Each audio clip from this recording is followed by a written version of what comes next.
like, share and subscribe this channel. అందరికీ నమస్కారం. అందరూ ఎలా ఉన్నారు? బాగున్నారా? నేనైతే చాలా బాగున్నాను. ఈరోజు మనం మామిడికాయ పచ్చడి ఎలా పెట్టాలో చూద్దాము. ముందుగా మామిడికాయల్ని శుభ్రంగా కడిగి తడి లేకుండా పొడి క్లాత్ తోటి శుభ్రంగా తుడుచుకోవాలి. ఆ తర్వాత ముక్కలుగా కట్ చేసుకోవాలండి. ఈ విధంగా కట్ చేసుకోవాలి. మీ దగ్గర కనుక మామిడికాయలు కట్ చేసే కత్తి ఉంటే అట్లా కట్ చేసుకోవచ్చు, లేకపోతే పదునైన చాకున్నా ఇలా అయినా కట్ చేసుకోవచ్చు. మాకు అందుబాటులో లేదు కాబట్టి మేము ఇలా కట్ చేసుకుంటున్నాము. ముందుగా ఇలా కట్ చేసుకున్న తర్వాత ఈ మామిడికాయ ముదిరిపోయింది కదండి, దానికి టెంక మీద ఇలా పొర ఉంటుంది. ఆ పొరని శుభ్రంగా తీసుకోవాలి.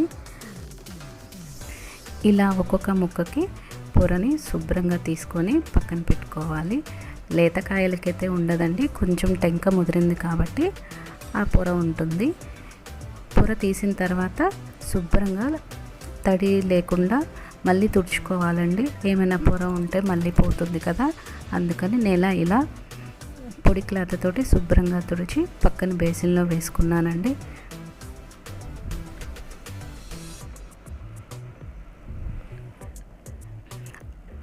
అన్ని ముక్కలు ఈ విధంగా తుడుచుకోవాలండి.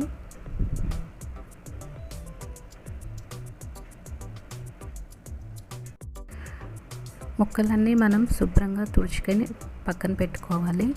ఆ తర్వాత మనం స్టవ్ మీద కళాయి పెట్టి స్టవ్ ఆన్ చేసుకోవాలండి. కొన్ని ఆవాలు తీసుకొని కొంచెం ఫ్రై చేసుకోవాలి. మరీ వేగనవసరం లేదు. అలా కొంచెం వేగిన తర్వాత చల్లారాలండి. చల్లారిన తర్వాతే మనం పొడి చేసుకోవాలి. నేనైతే మెంతులు వేయట్లేదండి. మీ టేస్ట్ని బట్టి మీకు ఇష్టమైతే మీరు మెంతులు కూడా వేసుకోవచ్చు. నేనైతే వేయటం లేదు. స్టవ్ ఆఫ్ చేసుకోవాలండి. ఇలా కట్ చేసిన మామిడికాయ ముక్కలు నేను కొలత వేశానండి. కేజీ ఉన్నాయండి. ఆ కేజీ కొలత ప్రకారమే మీకు చూపిస్తున్నాను. ముందుగా మనం ప్రిపేర్ చేసుకున్న ఆవపిండి కలుపుకోవాలి. ఆ తర్వాత పొట్టు తీసిన వెల్లుల్లి రెబ్బలు కూడా వేసుకోవాలి. పూర్తిగా పొట్టు తీయాల్సిన పని లేదండి, కొంచెం మొనలు కట్ చేస్తే సరిపోతుంది. అదేవిధంగా గ్లాసున్నర అంటే టీ గ్లాస్ అండి, టీ గ్లాసున్నర సాల్ట్, టీ గ్లాసున్నర కారం తీసుకున్నాను. ఆ కొలత ప్రకారమే నేను వేస్తున్నాను. ఆ తర్వాత కారం ఏ గ్లాస్ అయితే కొలత తీసుకున్నామో అదే గ్లాస్ తోటి కారం కూడా వేయాలి, లేకపోతే పాడైపోతుంది. ఇలా మొత్తం వేసుకున్న తర్వాత కలుపుకోవాలి. నేనైతే ఇప్పుడే ఆయిల్ వేయనండి, కాసేపు ఆగిన తర్వాత ఆయిల్ వేస్తాను. కనీసం 1 or 2 hours మాత్రం అలా ఉంచేస్తాను. ఎందుకంటే ముక్కకి కారం ఉప్పు పట్టేస్తుంది కాబట్టి. ఎప్పుడు ఈ విధంగానే మేము పచ్చడి కలుపుకుంటాము. ఆ తర్వాత స్టవ్ మీద ఒక గిన్నె పెట్టేసి ఆ గిన్నెలో ఒక 1/2 లీటర్ వరకు శనగ నూనె తీసుకున్నానండి. నేనైతే మీకు నువ్వు పప్పు నూనె టేస్ట్ బాగుంటుందంటే అదైనా వాడుకోవచ్చు.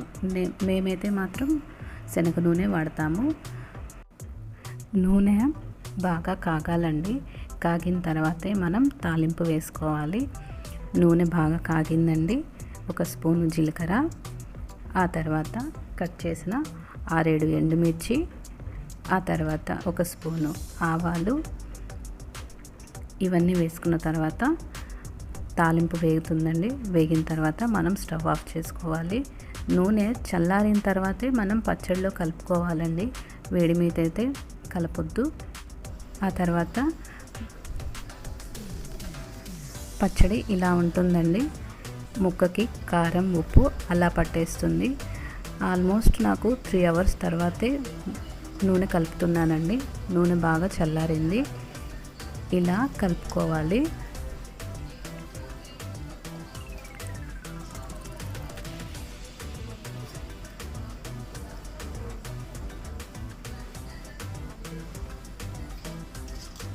పూర్తిగా చల్లారిన తర్వాతే కలుపుకోవాలండి. ఇలా గంటతోటి అడుగున ఉన్న ముక్కలన్నీ పైకి వచ్చేటట్టు అలా కలుపుతూ ఉండాలి. బాగా కలిపిన తర్వాత మనం స్టోర్ చేసుకోవాలి. ఇలా ఈ విధంగా కొలతలతో కనుక పచ్చడి పెట్టుకుంటే సంవత్సరమైనా పాడవదండి. ఇలా నేను 2 బాక్సుల్లో స్టోర్ చేసుకున్నాను. ఈ వీడియో కనుక మీకు నచ్చినట్లయితే లైక్ చేయండి, షేర్ చేయండి, కామెంట్ చేయండి. అలాగే సబ్స్క్రైబ్ చేసుకోవటం మాత్రం మర్చిపోవద్దు. మన ఛానల్ని ఎవరైతే కొత్తగా చూస్తున్నారో సబ్స్క్రైబ్ చేసుకోవటం మాత్రం మర్చిపోవద్దు. ఆ బౌల్లో కొంచెం కారం ఉంది కదా, అందుకని వేడి అన్నం వేసి కలిపి మా వారికి పెట్టానండి. టేస్ట్ ఎలా ఉందో చెప్పమంటే చెప్పారు, చాలా బాగుంది అని చెప్పారు.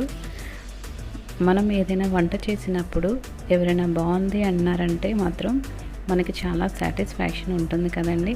మీకు కూడా అలా అనిపిస్తే నాకు కామెంట్ చేయండి.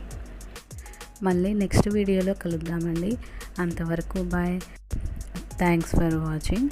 Subscribe for more videos.